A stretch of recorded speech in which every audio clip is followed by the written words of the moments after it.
Hello dear students. तो आज हम फिर आ गए हैं एमवीपीपी प्रीवियस ईयर के क्वेश्चंस के साथ।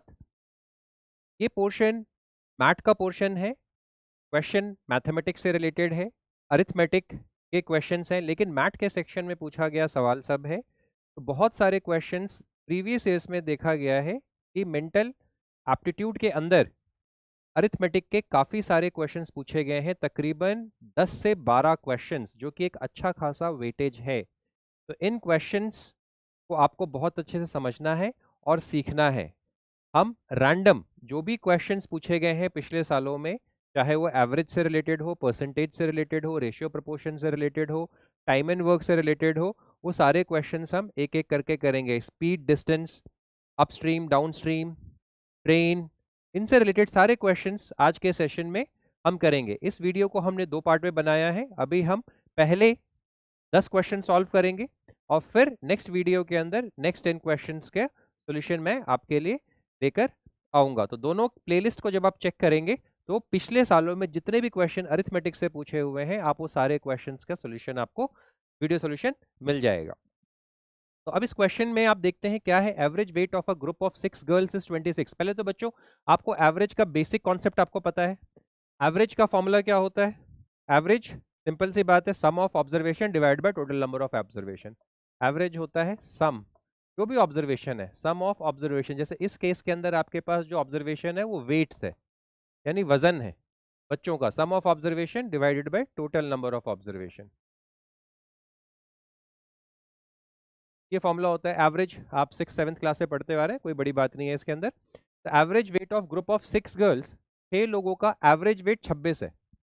तो सिंपल सी बात है, जैसे हम बोलते हैं कि आपके एवरेज मार्क्स, अगर 5 सब्जेक्ट में आपने मार्क्स लिए और आपका एवरेज या परसेंटेज आपके 75 है, तो इसका मतलब ये नहीं कि हर एक सब्जेक्ट में आपने 75% मार्क्स लिए हैं। किसी में 65 है तो किसी में 85 भी है, किसी में 70 है तो किसी में 80 है। लेकिन जब आपने ओवरऑल परसेंटेज निकाला तो 75% बोला। 75% का मतलब क्या, हम मान गए कि पांचों सब्जेक्ट में 75 75 75 75 मार्क्स लिया है, लेकिन एक्चुअल में सब में 75 मार्क्स नहीं लिया।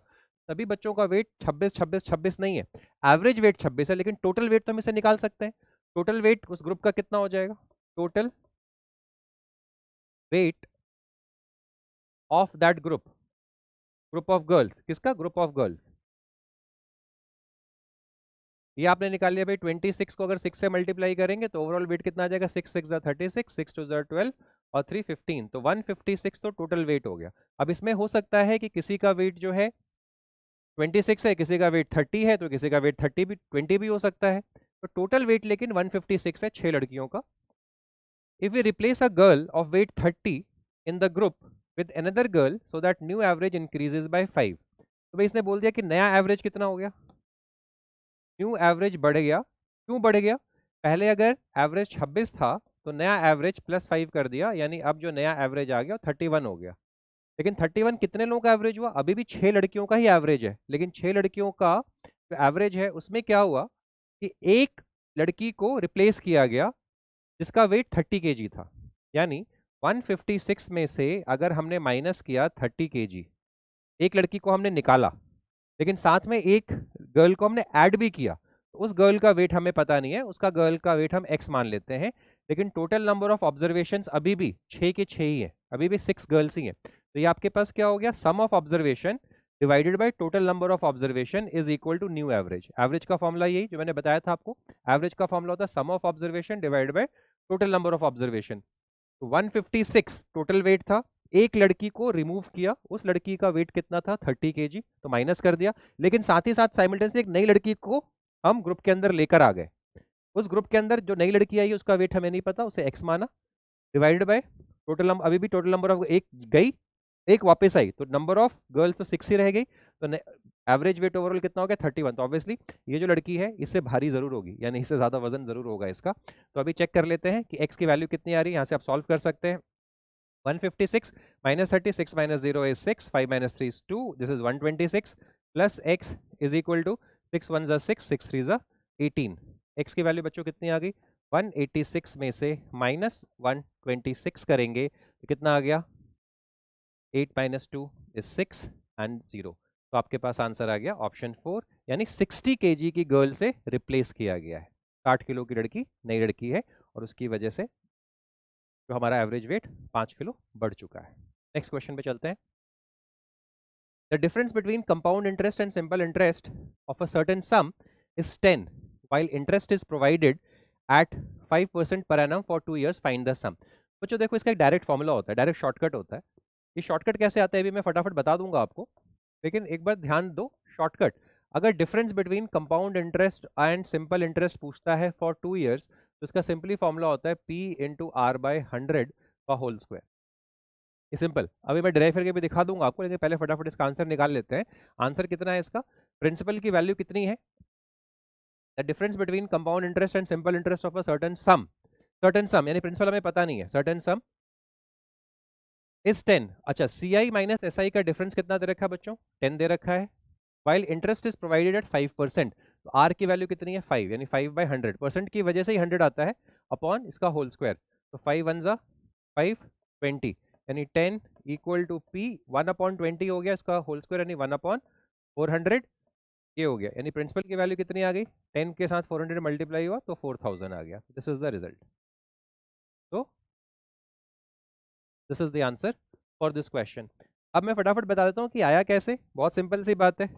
आप के मन में अगर सवाल हो कि फॉर्मूला कैसे है, पहले तो आपको याद कर लेना है, compound interest minus simple interest का जो डिफरेंस होता है प्रिंसिपल इनटू रेट अपॉन 100 का होल स्क्वायर होता है। आप अगर देखें, कंपाउंड इंटरेस्ट क्या होता है? बेसिकली अमाउंट माइनस प्रिंसिपल होता है। अमाउंट कितना होता है? Principal into 1 plus r upon 100 raise to power n होता है, वेर n इज टाइम, और ये प्रिंसिपल हो गया। अच्छा, इसी को r बाई 100 को मैं r परसेंट लिख सकता हूँ। r अपॉन 100 का मतलब क्या होता है? 1 plus r percent where minus p। इसको मैंने क्या किया? r बाई 100 को मैं r ही ले रहा हूँ, r ले रहा हूँ क्योंकि परसेंटेज है, परसेंटेज है। ठीक है। और सिंपल इंटरेस्ट का फॉर्मूला क्या होता है बच्चों? p r t upon 100। ये 100 किसकी वजह से आता है? इस r की वजह से ही आता है। यानी इसको मैं p r t ही लिख रहा हूँ, where r represents, r percent है, ये r परसेंट का मतलब r अपॉन 100। यहाँ पे भी r परसेंट है, r परसेंट का मतलब क्या हो गया? r अपॉन 100, यानी r अपॉन 100 की जगह मैं सिंपली r ले रहा हूँ यहाँ। इन दोनों को अगर मैं डिफरेंस निकालूं, compound interest minus simple interest का, तो बच्चों क्या आ रहा है आपके पास? ये आ गया p इंटू 1 प्लस आर, और मैं 2 साल के लिए ले रहा हूँ कंपाउंड इंटरेस्ट और सिंपल इंटरेस्ट। और टाइम पीरियड कितने साल के लिए? 2 years के लिए निकाला। तो स्क्वायर की जगह 2 लगा दिया, माइनस p, और इधर आ गया आपके पास माइनस पी आर टी, यानी ये this is compound interest and this is simple interest. यहाँ से आप अगर p कॉमन निकाल लेते हैं तो आपके पास कितना आ गया? 1 प्लस आर का whole square minus 1 and minus p आपने कॉमन निकाल रखा है तो आर टी। ये रिजल्ट आपके पास आ गया। अच्छा, फर्दर अगर आप इसको ओपन करते हैं ब्रैकेट को, अच्छा यहाँ पे भी टाइम पीरियड आपके पास 2 है, तो टाइम पीरियड की जगह जैसे यहाँ पे आपने 2 पुट किया है, टी की जगह आप 2 पुट कर सकते हैं, तो ये कितना हो जाएगा? 2 PR हो जाएगा। यहाँ पे आप रिजल्ट को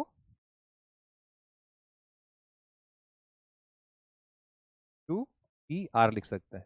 Y? Because time period is 2 years। हाँ, टू पी कॉमन आ रखा है, पी हमने बाहर निकाला तो 2R हो गया। तो आपके रिजल्ट कितना हो गया? P 1 plus r square plus 2R minus 1 minus 2R हो गया। बेटा आपके पास 2R और 2R कैंसिल आउट हो गया। रिजल्ट कितना बच गया आपके पास? This is equivalent to P into, और 1 भी कैंसिल हो गया, तो P इंटू आर स्क्वायर रह गया। अब मैंने बताया था R को हमने क्या लिया हुआ है? R परसेंट माना हुआ है, तो अगर R की जगह आप R अपॉन 100 पुट कर देते हैं तो आपके पास क्या आ गया? R अपॉन 100 का होल स्क्वायर।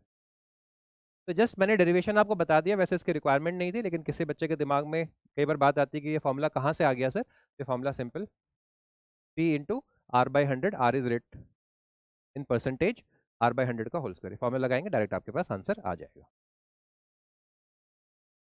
नेक्स्ट सवाल करते हैं।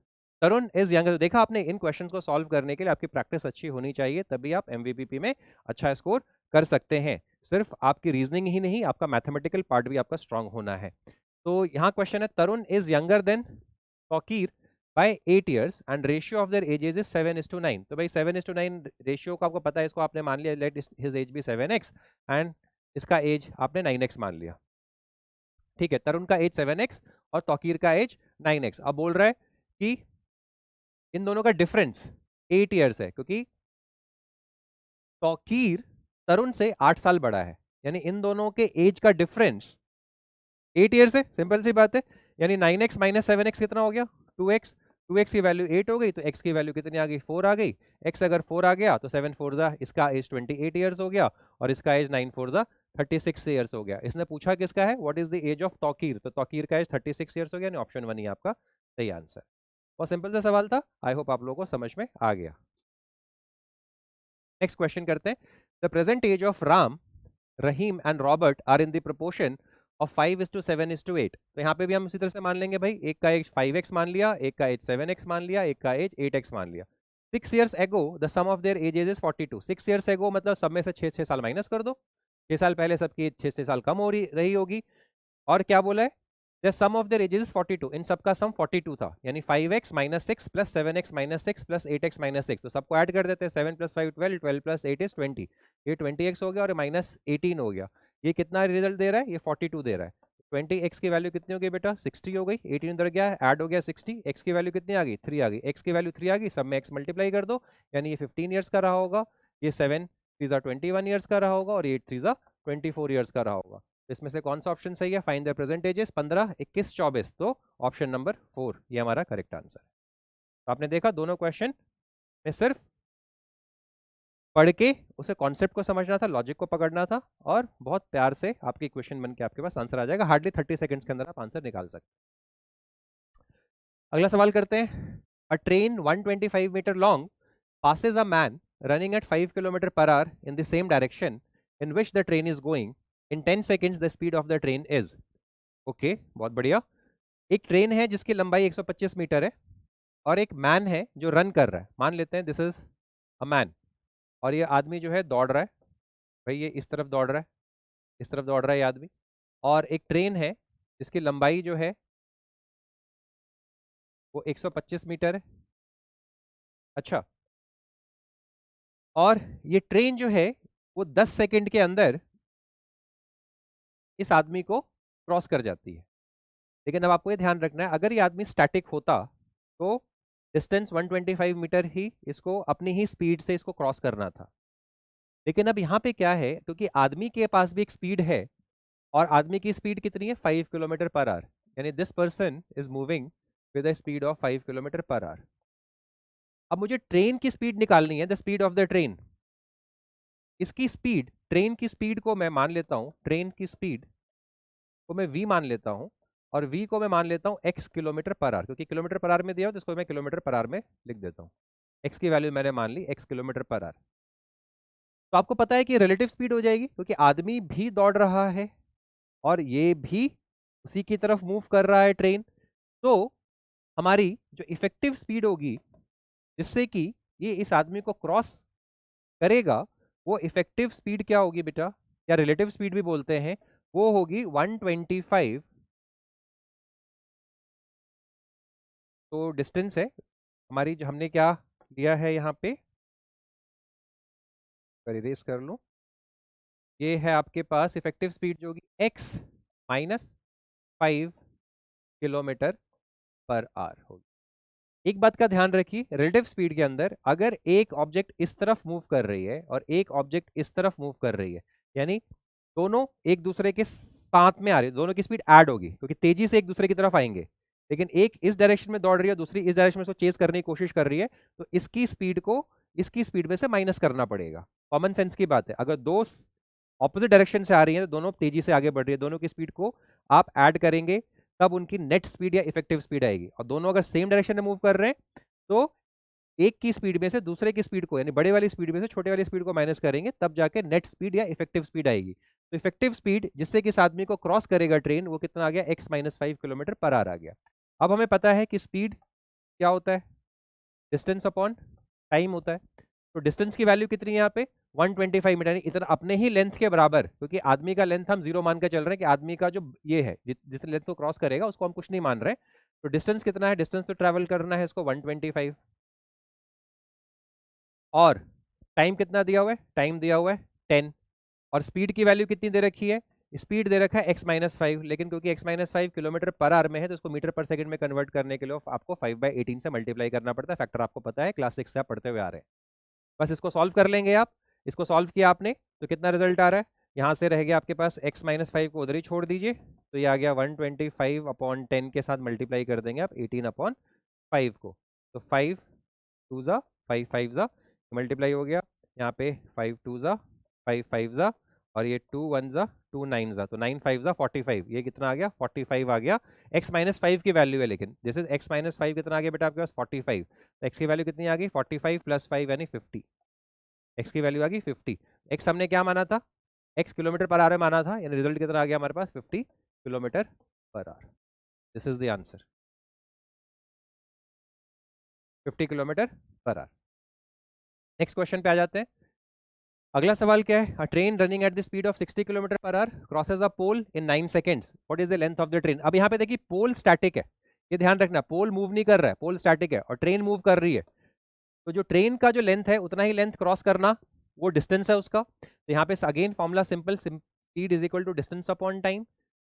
तो आपके पास स्पीड कितना है 60 किलोमीटर पर आवर, आपने 60 लगा दिया, crosses a pole in 9 seconds, तो इसको अगर हम सेकेंड्स में कन्वर्ट करते हैं तो 5/18 हो गया मीटर पर सेकेंड में। डिस्टेंस हमें मालूम नहीं है, लेंथ ऑफ द ट्रेन, और टाइम कितना हो गया हमारे पास 9 सेकेंड्स। बस इसको सॉल्व करना है बेटा, 9 1 ज़ा 9 2 ज़ा 2 1 ज़ा 2 30 ज़ा, यानी 50 इंटू 30 5 इंटू 30, डिस्टेंस की वैल्यू होगी 150 मीटर्स। क्या 150 हमारे पास ऑप्शन में है, यस ऑप्शन में है 150 मीटर।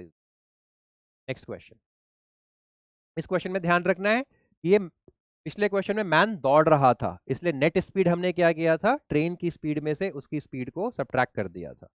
यहाँ पे पोल स्टैटिक है, इसके पास कोई स्पीड नहीं है, तो जितनी स्पीड ट्रेन की है उसी स्पीड से वो क्रॉस करेगी।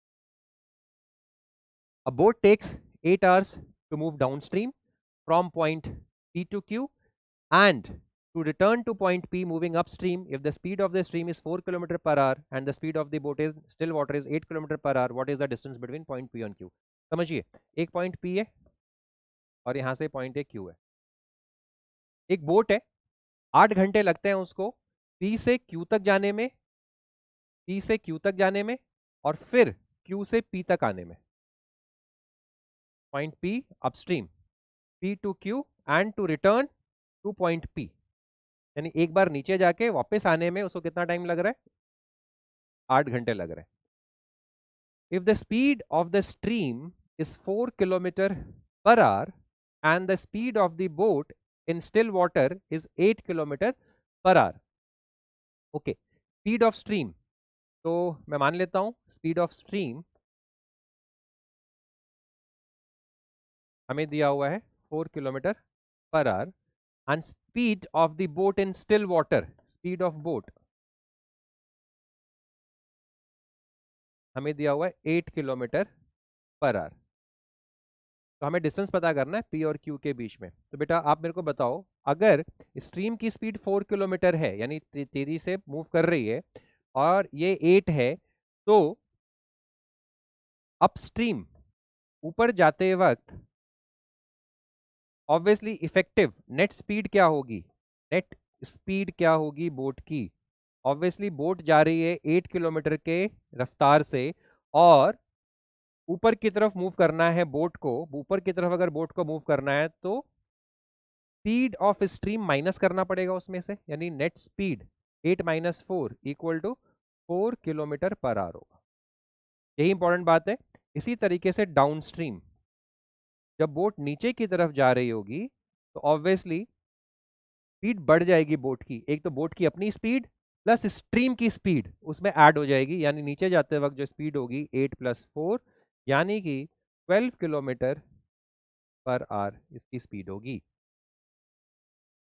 बच्चों हमें क्या करना है, हमें दिया हुआ है कि टोटल 8 घंटे लगते हैं, हमें पता है स्पीड क्या है, डिस्टेंस अपॉन टाइम है, speed is distance upon time, और या टाइम की वैल्यू क्या होती है, if speed is distance upon time तो टाइम है डिस्टेंस अपॉन स्पीड। तो डिस्टेंस हमें पता नहीं है, डिस्टेंस को d मान लेते हैं और स्पीड कितना लिया है 4 ऊपर जाते वक्त, और सेम डिस्टेंस को ट्रैवल किया है विद स्पीड 12 नीचे जाते वक्त, दोनों का टाइम कितना लिया 8 आवर्स लिया। बस इसको आप सॉल्व कर लेंगे। इसको कैसे सॉल्व करेंगे हम लोग, एलसीएम ले लिया 12 और 4 का 12, 4 3 ज़ा 3d प्लस d ऊपर हो गया 4d इज इक्वल टू 8, 4 1 ज़ा 4 3 ज़ा तो 3 8 जा 24, यानी डी की वैल्यू कितनी होगी बेटा 24 kilometre. D is 24। Next question, a number of friends decided to go on a picnic and planned to spend rupees 96 rupees spend करना है। कुछ बच्चे हैं जिनको पिकनिक पे जाना है, लेकिन लास्ट में क्या हो 4 of them however did not turn up.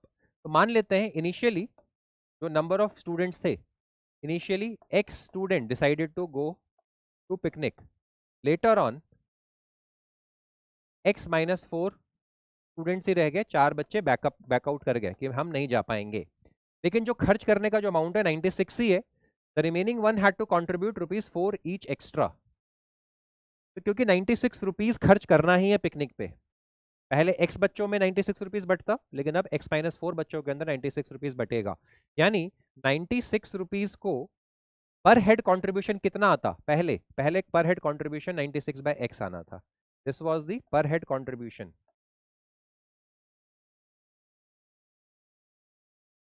Initially. अब कितना है, अब 96 अपॉन x माइनस बढ़ गया। दिस इज पर हेड कंट्रीब्यूशन, पर हेड कंट्रीब्यूशन लेटर ऑन, जब 4 बच्चे बैकआउट कर गए, यानी अब x माइनस 4 पे 96 रुपीज बटेगा। तो ऑब्वियसली ये वाला फिगर बड़ा है, 96 को अगर हम छोटे नंबर से डिवाइड करेंगे तो रिजल्ट जो है बड़ा आएगा। यानी इस अमाउंट में से इस अमाउंट को माइनस, ये दिस इज पर हेड कंट्रीब्यूशन और ये पर हेड कंट्रीब्यूशन, दोनों को माइनस करेंगे। 96 अपॉन x माइनस 4 में से अगर माइनस किया 96 अपॉन x, तो रिजल्ट कितना आ रहा है बेटा आपके पास 4 आ रहा है। आपने बोला कि ₹4 ईच एक्स्ट्रा, हर एक बच्चे को 4 रुपए एक्स्ट्रा पे करना पड़ रहा है। अब इसके बाद आपको इसे सॉल्व करने की जरूरत नहीं है, आप सीधे ऑप्शन में जाएंगे और आपसे क्या पूछा है, the number of those who attended the picnic. Attended the picnic यानी लेटर ऑन जिन बच्चों ने पिकनिक अटेंड किया, तो यानी x माइनस 4 की वैल्यू पूछ रहा है कि x माइनस 4 की वैल्यू क्या होगी। तो मैं ऑप्शन से चेक कर सकता हूं, अगर मैं x माइनस 4 की जगह 8 पुट करता हूं, 96 upon 8 minus 96 upon x minus 4 को 8 लिया तो x की वैल्यू 12 हो जाएगी। तो 96 upon 8 is 12 and this is 12 8 जा, यानी 4 हो गया। यस, तो पहला ही ऑप्शन सही था। यानी हमने क्या किया, x माइनस 4 की जगह 8 पुट करके देखा, x इक्वल टू 12, यानी ऑप्शन से आपके पास आंसर आ जाएगा। अदरवाइज आप यहाँ से क्वाड्रेटिक एक्सप्रेशन बना के भी और आप फैक्टराइज करके आंसर पे आप पहुंच सकते थे, but this is the shortest possible method. Next question करते हैं, if price of soap A is 25% more than the price of soap B, then price of soap B is how much less than price of soap A. बहुत सारे बच्चे इस type के question में गलती करते हैं। इसको करने का तरीका क्या होता है, सोप ए है और सोप बी है, price of soap A is 25% ज्यादा as compare to price of soap B. तो जिससे ज्यादा है ना उसको हमेशा 100 मान लो। मान लो कि इसका प्राइस 100 था सोप बी का, ए का ए के प्राइस कितना हो गया 25% मोर है, यानी ए का प्राइस 125 हो गया, सीधी सी बात। अब क्वेश्चन क्या पूछा है, अब बोला है कि बी का प्राइस ए से कितना कम है। तो बहुत सारे बच्चों के दिमाग में आएगा जितना ए का ज्यादा है उतना ही बी का कम होगा, बट दिस इज रॉन्ग, क्योंकि बी, इन दोनों का डिफरेंस तो 25 ही है, लेकिन इसने क्या पूछा है कि बी 25 लेस है, लेकिन किस पे लेस है, वो ए से कितना लेस है। यानी डिनोमिनेटर में 25 अपॉन 125 आएगा इंटू 100, तो 25 5 जा 5 20 जा, यानी रिजल्ट इज 20%, 25% नहीं होगा, the correct answer is 20। Next question, half and 1/4 part of 2 bottles are filled with milk.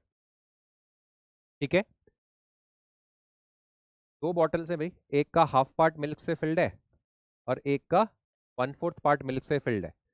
The bottles are then filled completely with water, यानी इसमें आधा मिल्क है और फिर बचा हुआ आधा वाटर फिल कर दिया। इसमें 1/4 मिल्क है, बचा हुआ 3/4 है, उसको वाटर से फिल कर दिया और इन दोनों कंटेंट को एक नए लिक्विड, एक नए जार के अंदर डाल दिया। दोनों कंटेंट को नए जार में पोर कर दिया। Find the ratio of the milk and water in the content. तो कितना इनका रेशियो ऑफ मिल्क और कितना रेशियो ऑफ वाटर है। तो पहले वाले में तो हाफ मिल्क है एंड हाफ वाटर है, दूसरे वाले में 1/4 मिल्क है एंड 3/4 वाटर है। तो नया जो मिक्सचर बना उसमें भाई हाफ मिल्क और 1/4 इन दोनों को ऐड कर दो। हाफ और 1/4 आपने ऐड किया तो कितना हो गया, 3/4 मिल्क हो गया एंड वाटर कितना हो गया, हाफ प्लस 3/4, यानी हाफ और 3/4 को ऐड करोगे तो हाफ और हाफ मिलके तो 1 हो गया, 1 1/4 यानी 5/4 हो गया। सीधी सी बात है, दोनों को ऐड कर दिया फटाक से। अब इसने क्या पूछा है, फाइंड द रेशियो, रेशियो पूछा है, तो इसी का 3/4 इज टू 5/4 कर दो, 1/4 1/4 कट गया, 3:5 is the answer. This is the answer. तो ये पहले 10 सवाल थे। नेक्स्ट वीडियो में नेक्स्ट 10 क्वेश्चन के साथ फिर दोबारा मिलते हैं हम आपके।